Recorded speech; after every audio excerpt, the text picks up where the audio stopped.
నమస్తే అండి. ఈరోజు నేను చాలా టేస్టీగా ఉండే పచ్చి రొయ్యలు కోడిగుడ్లు పులుసు పెడుతున్నానండి. ముందు నూనె పెట్టుకున్నానండి. ఉల్లిపాయలు అండి 4 చిన్న సైజు తీసుకున్నానండి, కోసి పెట్టుకున్నాను. ఒక 6 పచ్చిమిరపకాయలండి, 1/2 కేజీ టమాటాలండి, 6 కోడిగుడ్లు అండి, 1/2 కేజీ పచ్చి రొయ్యలు అండి వేసుకుంటున్నానండి. చింతపండు కొద్దిగా అండి, మర్చిపోయాను చెప్పడం. టమాటాలు వేస్తున్నాను కదండి, పులుపుకి తగ్గట్టు తీసుకోవాలండి చింతపండు.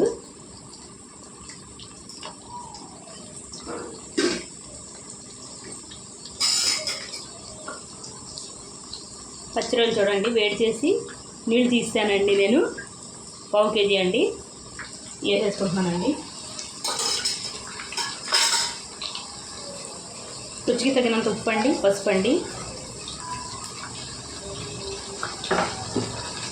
కలుపుకోవాలండి బాగాని.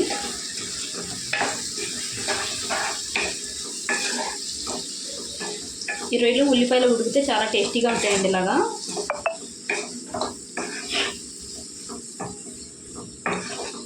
మూత పెట్టి వేగనిద్దామండి. ఉల్లిపాయలు వేగేటప్పటికి రొయ్యలు కూడా బాగా ఉడుకుతాయండి. చూడండి ఉల్లిపాయలు బాగా వేగిపోయాయండి. ఇప్పుడు మసాలా వేసుకుందామండి. ఇందులో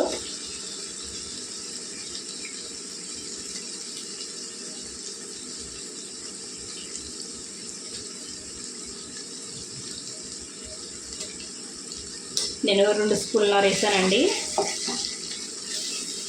నీసు కదండి, కొద్దిగా ఎక్కువ వేసుకుంటేనే బాగుంటుందండి. పచ్చి మసాలా అండి నేను వేసింది. మసాలా వేగాలండి, కొద్దిగా వేపుకోవాలి.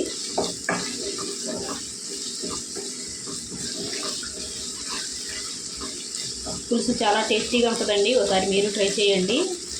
ఇలాగా కూర ఉడికేటప్పుడు పచ్చి రొయ్యలు వేసే బదులు ఇలాగా వేడి చేసి రొయ్యలు ఇలా వండుకోండి, చాలా టేస్టీగా ఉంటుంది. ఒకసారి వండుకున్నారంటే మళ్ళీ ఇలాగే వండుకుంటారండి. నీసు వాసన అన్నది ఏమి ఉండదండి అసలు. రొయ్యల్లో చాలా టేస్టీగా ఉంటుంది.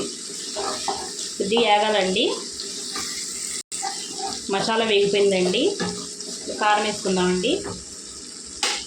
పులుసు కదండి, కొద్దిగా ఎక్కువ పడద్దండి కారం. పచ్చిమిరపకాయలు కూడా వేసుకుంటున్నానండి. నేను 4 చెంచాలు వేసానండి కారం. నేను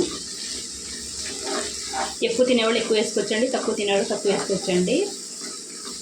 కొద్దిగా వేగితే సరిపోద్దండి కారం, పచ్చివాసన పోయే వరకు అంతే.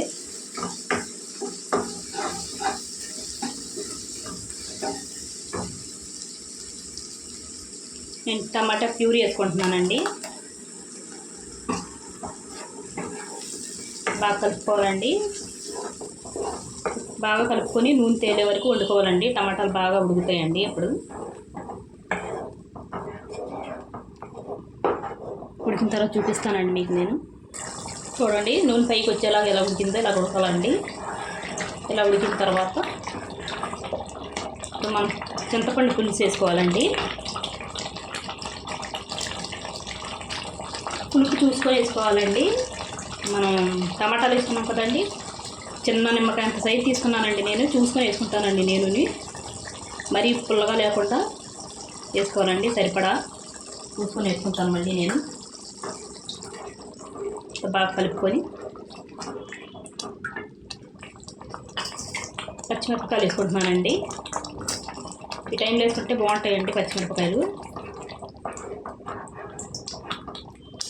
ఉప్పు అవన్నీ చూసుకుంటే కరెక్ట్గా తెలుస్తుందండి మనకి పులుపు.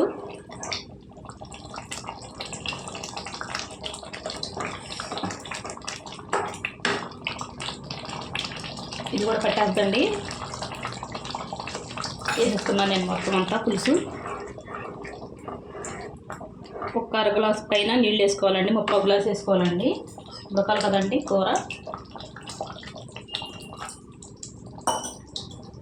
3/4 గ్లాసు వేసుకున్నానండి నేను. ఉప్పు సరిపోలేదండి, నేను ఇంకొద్దిగా వేసుకుంటాను నేను ఉప్పు.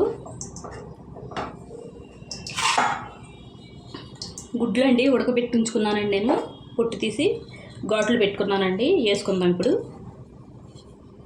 7 గుడ్లు తీసుకున్నానండి నేను.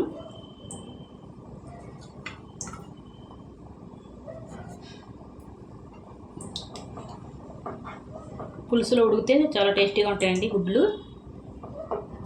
మూత పెట్టి వండుకుందామండి. చూడండి దగ్గర పడిపోయిందండి పులుసు, చాలా టేస్టీగా ఉందండి. ఇప్పుడు కొత్తిమీర వేసుకుందామండి. చూడండి నేను ఎక్కువ వేసుకుంటున్నానండి కొత్తిమీర ఎక్కువ వేసుకుంటే చాలా టేస్టీగా ఉంటుంది. బాగా కలుపుకోవాలండి. ఒకసారి మీరు ట్రై చేసి చూడండి, చూస్తేనే కదండి తెలిసేది ఎలా ఉందో పులుసు. ఇంతేనండి వీడియో. నచ్చితే లైక్, షేర్, సబ్స్క్రైబ్ చేసుకోండి.